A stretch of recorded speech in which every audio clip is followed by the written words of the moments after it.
صرف عید اور بقرعید کے دن بھی یہ کہہ دیا جاتا ہے کہ سڑک پر اور روڈ پر آپ کو نماز پڑھنے کی اجازت نہیں. نماز کے لیے مسجدیں ہوتی ہیں, شفٹوں میں نماز پڑھیے, لیکن سڑک پر یاتایات کو اگر روکا گیا تو ہم دوسرے ڈھنگ سے نپٹنا بھی جانتے ہیں.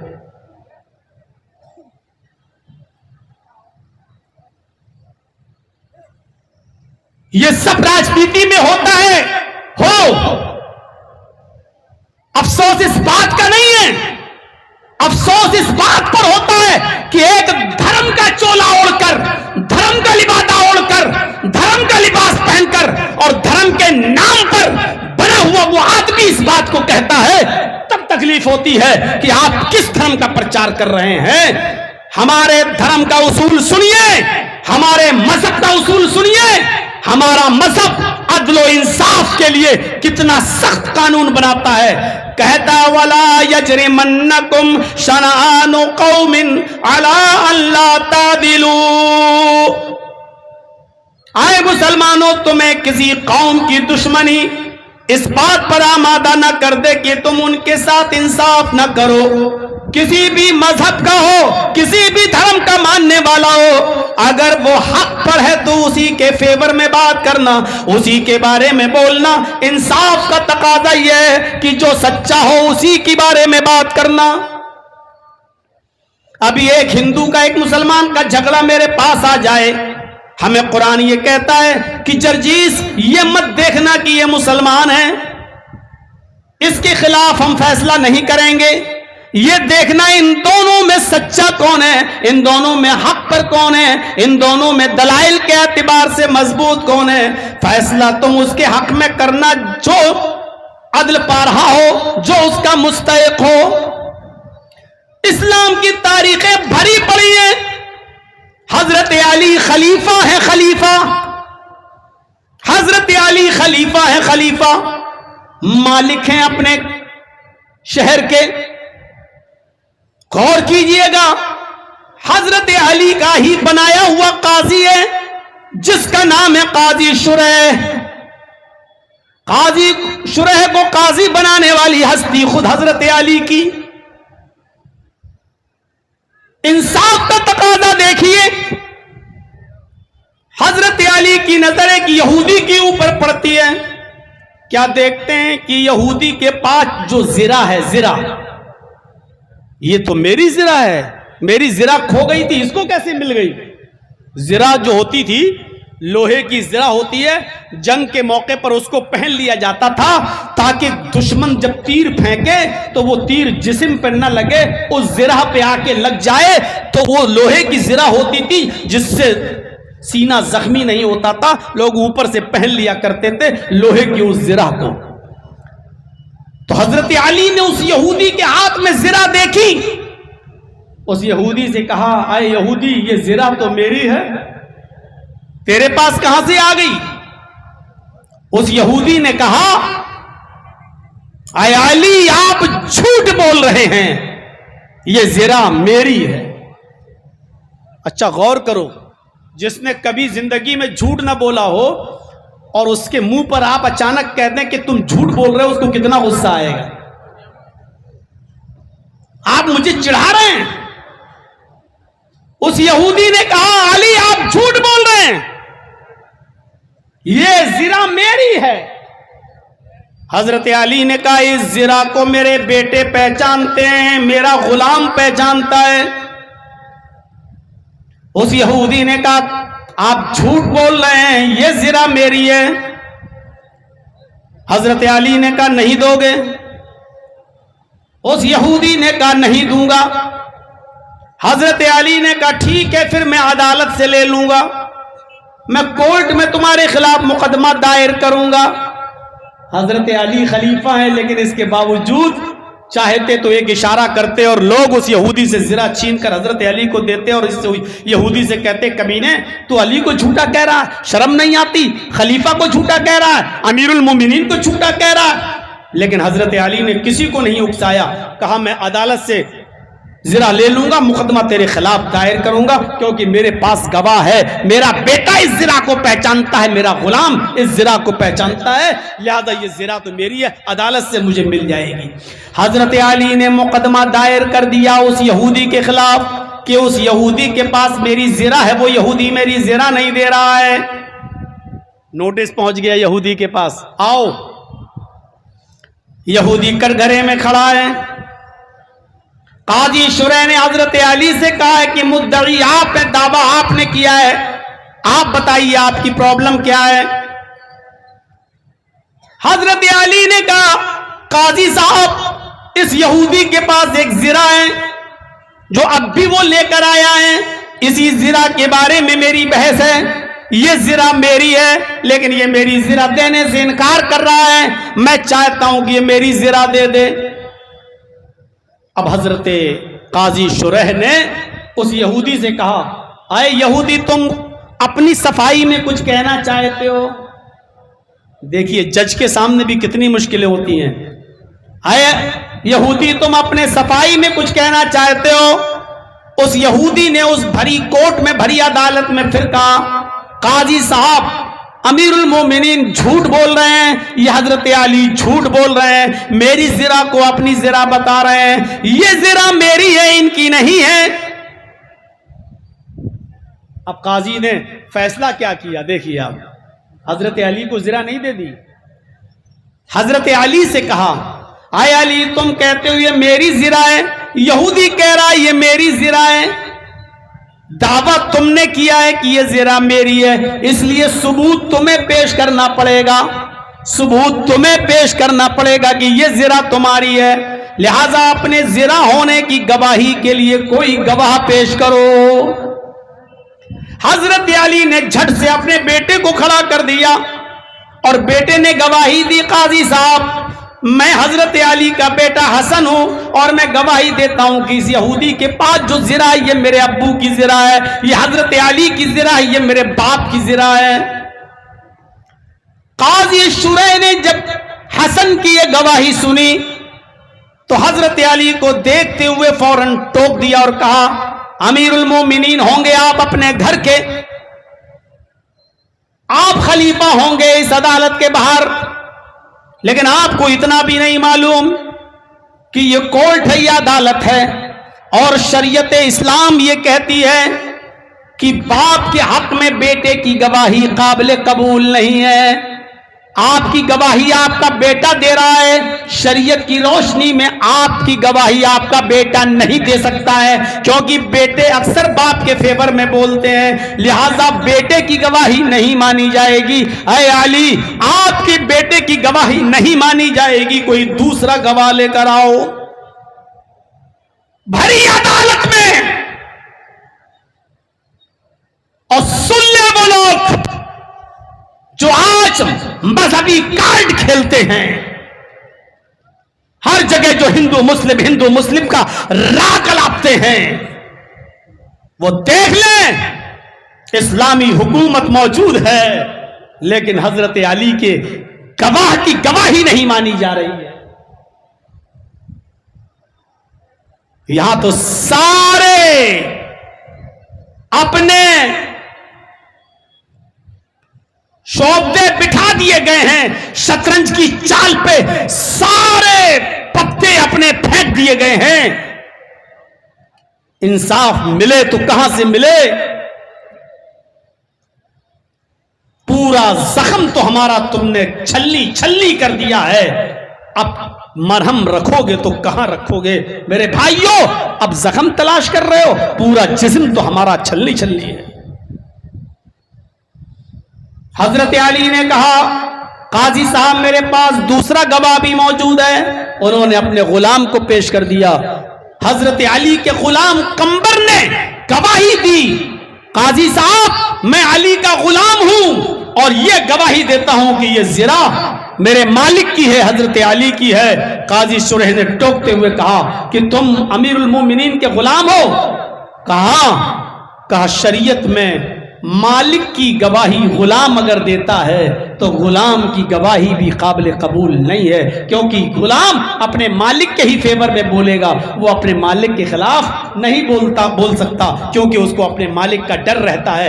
اس لیے شریعت مالک کے حق میں غلام کی گواہی نہیں مانتی ہے، لہذا تمہاری گواہی بھی قبول نہیں۔ اے علی کوئی اور گواہ پیش کرو۔ حضرت علی ہاتھ کھڑا کر دیتے ہیں کورٹ میں اور کہتے ہیں قاضی صاحب اب میرے پاس کوئی گواہ نہیں ہے، بس یہی دونوں گواہ تھے، میرا بیٹا یا میرا غلام، اس کے علاوہ کوئی گواہ نہیں ہے، اس لیے اب میں گواہی پیش نہیں کر سکتا۔ فوراً آن اسپاٹ وہیں پر قاضی شرح فیصلہ سناتے ہیں، اور فیصلہ سناتے ہوئے کہتے ہیں کہ حضرت علی اپنے ثبوت میں صحیح دلیلیں نہیں دے سکے، سچے گواہ پیش نہیں کر سکے، جو گواہ پیش کیے تھے ان کی گواہی معتبر نہیں، اس لیے اس زرہ کا مالک یہودی کو بنایا جا رہا ہے، یہ زرہ یہودی کی ہے، یہودی زرہ کا مالک ہے۔ کورٹ سے، عدالت سے فیصلہ جو سنایا جاتا ہے وہ حضرت علی کے خلاف سنایا جاتا ہے اور اس یہودی کو زرہ دی جاتی ہے۔ یہ عدل تھا، یہ انصاف تھا، اور یاد رکھیے گا، غور سے سنیے گا، جس ملک میں جتنا زیادہ عدل ہوگا اتنا ہی زیادہ امن اور شانتی ہوگی۔ جس ملک میں جتنی بے انصافی ہوگی، جتنا ظلم ہوگا، عدل کا مرڈر ہوگا، عدل کو کچلا جائے گا، انصاف کو اور عدل کو پیروں سے روندا جائے گا، اس ملک کے اندر اتنی ہی اشانتی ہوگی، اتنے ہی دنگے ہوں گے، اتنے ہی فساد ہوں گے، اتنے ہی جھگڑے ہوں گے۔ اگر جھگڑوں کو روکنا چاہتے ہو تو عدل کا قائم کرو، اور یہی بات ستیہ اور اہنسا کے اندر مہاتما گاندھی جی نے کہی تھی۔ مہاتما گاندھی جی نے کی کتاب ہے ستیہ اور اہنسا، اس کتاب کے اندر آج بھی عبارت لکھی ہوئی ہے کہ اگر اس دیش کو خون اور خرابے سے بچانا چاہتے ہو، اس دیش میں امن، شانتی اور سکون پیدا کرنا چاہتے ہو، اگر چاہتے ہو کہ بھارت میں پیس ہو، بھارت میں امن ہو، بھارت میں سکون ہو، بھارت میں شانتی ہو، تو تمہیں اس بھارت کے اندر حضرت عمر فاروق جیسا انصاف، ان جیسا نیائے، ان جیسا عدل تمہیں قائم کرنا ہوگا۔ حضرت عمر کا نام لیا ہے مہاتما گاندھی جی نے، جو ستیہ اور اہنسا کے اندر آج بھی لکھا ہوا ہے کہ تمہیں اس ملک کے اندر حضرت عمر جیسا عدل، عمر جیسا انصاف قائم کرنا ہوگا۔ یعنی عمر جیسا انصاف جب تک قائم نہیں ہوگا تب تک عدل نہیں ہوگا، اور عدل نہیں ہوگا تب تک امن نہیں ہوگا۔ امن تبھی ہوگا جب عدل ہوگا۔ آج جتنی بھی ہمارے اس بھارت میں آج جھگڑے ہیں، فساد ہیں، آج جتنی بھی اشانتی ہے، جتنا بھی فساد ہے، اس کا مطلب یہ ہے کہ اتنا ہی ظلم ہے، زیادتی ہے، عدل کا مرڈر ہے، عدل کو پیروں سے روندا جا رہا ہے۔ اگر ہم چاہتے ہیں کہ بھارت میں امن ہو، سکون ہو، تو ہم سب کو عدل سے کام لینا پڑے گا، جیسا کہ قاضی شرح نے حضرت علی کے خلاف فیصلہ سنا دی۔ یہی حضرت علی تھے۔ ایک یہودی آیا، اور سنتے جاؤ اے نوجوانوں، رشک کرو گے رشک۔ ایک یہودی آتا ہے، اے علی امیر المومنین، میں مجرم ہوں، میں نے یہ جرم کیا ہے۔ قبول کر لیا اس نے اپنے جرم کو۔ وہ ایسا جرم تھا جس جرم کی سزا تھی 10 کوڑے۔ کتنی سزا تھی اس کی؟ 10 کوڑے۔ حضرت علی نے کہا اب گواہ کی ضرورت ہی نہیں، جب مجرم نے اپنے جرم کو خود قبول کر لیا ہے، لہذا اے یہودی تم ادھر کھڑے ہو جاؤ، چلو۔ اور اپنے غلام قمبر سے کہا حضرت علی نے اس کو 10 کوڑے مارو۔ کس کو؟ یہودی کو۔ کوڑے کون مار رہا ہے؟ حضرت علی کا غلام قمبر۔ 10 کوڑے اس کو مارو۔ قمبر نے کوڑا اٹھایا اور اس یہودی کو مارنا شروع کر دیا۔ پہلا کوڑا پڑا، دوسرا پڑا، تیسرا پڑا، چوتھا پڑا، پانچواں پڑا، چھٹا پڑا، ساتواں، آٹھواں، نواں اور 10واں۔ جب اس قمبر نے 10 کوڑے اس یہودی کو مار دیے، لیکن کوڑے مارتے مارتے حضرت علی کا غلام قمبر کنفیوز ہو گیا، اس کو شک ہو گیا کہ میں نے یہودی کو 10 کوڑے مارے یا 9. وہ 10 مار چکا تھا، 10 کوڑے مار چکا تھا، لیکن 10 کوڑے مارنے کے بعد کنفیوز ہو گیا ہے میں نے 9 مارے کہ 10 مارے، بھول گیا.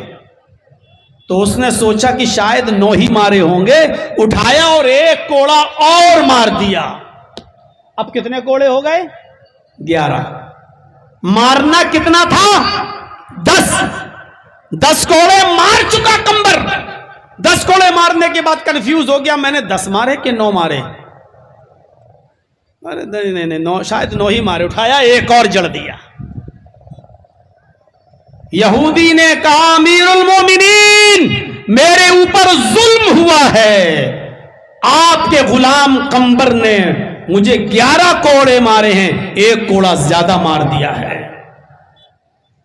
لکھے کوئی ایماندار میڈیا، اگر وہ کسی کی ہڈیوں پر نہیں پھلتا ہے تو، اگر وہ کسی کے تلوے نہیں چاٹتا ہے تو لکھے وہ انصاف کی بات، مقدمہ دائر ہوتا ہے. حضرت علی نے کہا قمبر تمہارے خلاف اس یہودی نے مقدمہ دائر کیا، ادھر آؤ. یہودی کیا بات؟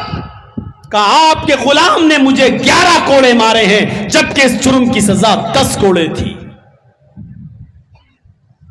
حضرت علی نے کہا کیا کہتے ہو قمبر؟ قمبر نے کہا ہو سکتا ہے میں نے 10 مارا تھا لیکن میں بھول گیا، کنفیوز ہو گیا کہ 10 مارے کہ 9 مارے، تو میں نے 1 اور مار دیا، لیکن مجھے شک تھا کہ 9 مارے کہ 10، لیکن اب یہ کہہ رہا ہے تو ہو سکتا ہے کہ اس کی بات صحیح ہو.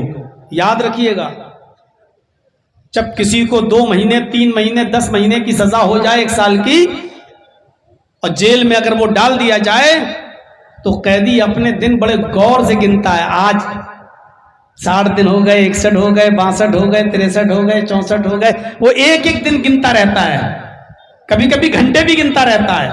جو لوگ جیل کی سلاخوں میں گئے ان کو اچھی طریقے سے معلوم ہوگا کہ وہ دن بھی گنتے رہتے ہیں کہ میرے کتنے دن ہو گئے.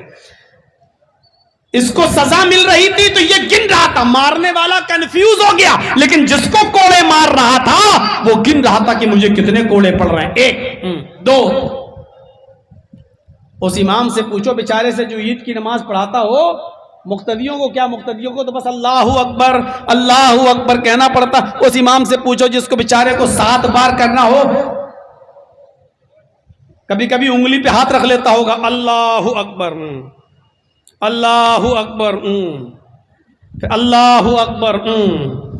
اس سے پوچھو کہ 7 کی 8 نہ ہو جائیں یا 7 کی 6 نہ ہو جائیں، یا تو 10 کوڑے مارے، وہ گن رہا 1 2 3، اور جیسی 11واں لگا اس نے کہا امیر المومنین 11 کوڑے مارے.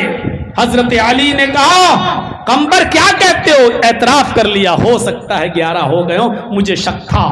کہا شک تھا، اس کو یقین ہے اور تمہیں شک ہے، تو یقین والے کی بات زیادہ مانی جائے گی، لہذا تم کھڑے ہو جاؤ. اور اس یہودی سے کہا ادھر آؤ. کاش میڈیا بتاتی آج کے ان پولیٹیکل نیتاؤں کو کہ یہ انصاف تھا.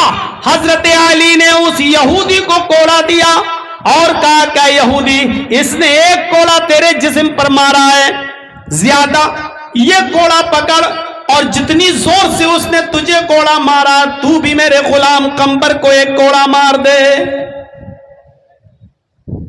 مار. اور اس یہودی نے پورے مجمع کے سامنے حضرت علی کے اس غلام قمبر کو 1 کوڑا جڑا ہے، 1 کوڑا رسید کیا، 1 کوڑا مارا. پورے مجمع نے دیکھا، پورے سماج نے دیکھا، پوری سوسائٹی نے دیکھا. یہ اسلام کی خصوصیات ہے کہ وہ عدل سے کام لیتا ہے، وہ انصاف سے کام لیتا ہے. ہندو مسلم نہیں دیکھتا، یہودی عیسائی نہیں دیکھتا. آج مسلمانوں میں یہ چیز آ گئی وہ الگ بات ہے، لیکن اسلام اس بات کی تعلیم نہیں دیتا کہ تم یہ سب چیزیں دیکھو. عدل کی بات کرو، انصاف کی بات کرو، جس کا حق ہو اس کو ہم اور آپ کیا عدل کریں گے اور غیر مسلموں کے ساتھ کیا نیائے اور انصاف کریں گے؟ ان کے ساتھ ہم کیا عدل کریں گے؟ ہم اپنی اولاد کے ساتھ عدل نہیں کر سکتے، ہم اپنی بیٹیوں کو اپنی وراثت میں حق نہیں دے سکتے، ہم اپنی بہنوں کا حق نہیں دے سکتے۔ اس قوم سے کیا امید لگائی جائے کہ یہ غیر مسلموں کا حق ادا کرے گی، ان کے ساتھ انصاف کرے گی؟ جو قوم اپنی بیٹیوں کو 50,000 1 لاکھ کی گاڑی دے کر 2-3-4 لاکھ روپے کا جہیز دے کر اپنی زمین اور جائیداد اور وراثت سے محروم کر دیتی ہو، اپنی بیٹیوں اپنی بہنوں کا حق مار کے کھا جاتی ہو، اس قوم سے یہ امید نہیں لگائی جا سکتی ہے کہ وہ غیر مسلموں کے ساتھ عدل کرے گا اور انصاف کرے گا۔ داڑھی رکھ لی لمبی، سعودی عرب کا رومال ڈال لیا، کیا میری بیٹی کی شادی ہے، کیا دے رہا، 4 ویلر دے رہا ہوں، حج کر کے آیا ہے، لمبی داڑھی رکھ لی، حاجی بن گیا، سعودیہ کا رومال گلے میں ڈالا، بیٹی کی شادی، کیا دے رہا ہوں؟ 4 ویلر دے رہا ہوں صاحب، 4 ویلر، اور منہ میں پان ہوگا تو کہے گا 4 ویلر دے رہا ہوں صاحب، 4 ویلر۔ 4 ویلر دینے کے بعد اب تو آزاد ہو گیا، اب وراثت سے محروم ہو جائے گی تیری بیٹی، ہیں؟ اپنی بیٹیوں کا حق مار کے کھانے والوں، اپنی بہنوں کا حق مار کے کھانے والوں، کیا تم سے امید لگائی جائے کہ غیر مسلموں کے ساتھ انصاف کرو گے؟ سوچیے صحیح۔ یہی قاضی شریح ہیں، ان کا بیٹا یہودی لڑکے سے لڑ لیا اور جھگڑ لیا، اب یہ گھر پہ آئے، باپ نے پوچھا قاضی صاحب نے، بیٹے کچھ پریشان لگتے ہو؟ کہا ابو ایک یہودی بچے سے جھگڑا ہو گیا میرا، یہ بات تھی۔ کہا اچھا، تو کہا کہ میں مقدمہ دائر کرنے جا رہا ہوں اس یہودی لڑکے کے لیے، اور آپ جج ہوں گے، آپ قاضی ہوں گے، آپ پہلے دیکھ لو قانونی داؤں پیچ، آپ دیکھ لو کیا میں مقدمہ جیت جاؤں گا؟ اگر میں مقدمہ جیت رہا ہوں تب تو مقدمہ دائر کروں، اور اگر مقدمہ نہیں جیتوں گا تو پھر میں مقدمہ دائر نہیں کروں گا۔ باپ نے تھوڑی دیر سوچا، سوچنے کے بعد کہا قاضی صاحب نے، بیٹے تم تو 100% جیت رہے ہو، تمہیں تو کوئی ہرا ہی نہیں سکتا، اس یہودی کو ذلیل کرنے کا ایک ہی طریقہ ہے کہ تم کورٹ میں اس کو کھینچو، تم اس کے خلاف مقدمہ دائر کرو۔ بیٹے نے سوچا میرا باپ جج ہے، قانونی داؤں پہ جانتا ہے، بیٹے نے قاضی صاحب کی عدالت میں مقدمہ دائر کر دیا، اپنے باپ کی عدالت میں۔ اس یہودی بچے کو نوٹس ملتا ہے، وہ بیچارہ یہودی بچہ ڈرتے ہوئے آتا ہے، یہ سوچ کر کیا مجھے تو سزا ملے گی کیونکہ باپ اس کا یہودی قاضی ہے، اس کا باپ ہی جج ہے، اب تو مجھے سزا ملے گی۔ دونوں نے اپنے اپنے دلیلیں رکھی، قاضی صاحب نے آن اسپاٹ فیصلہ سنایا اور اس یہودی بچے کو حکم دیا کہ تم بھی میرے بیٹے کو کوڑے مارو، جتنی زور سے اس نے تمہیں 2-3 کوڑے مارے تم بھی میرے بیٹے کو کوڑے مارو۔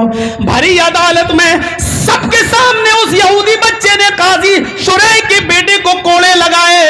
جب شام کو قاضی صاحب گھر میں آتے ہیں تو بیٹا اپنے باپ سے بات نہیں کر رہا ہے، اپنے ماں کے سینے سے لگ جاتا ہے، کہتا ہے کہ میں اپنے باپ سے ناراض ہوں۔ ماں نے کہا بیٹے تمہارے باپ بہت سخت ہیں یہ میں جانتی ہوں، لیکن ناراض رہنے سے کیا فائدہ؟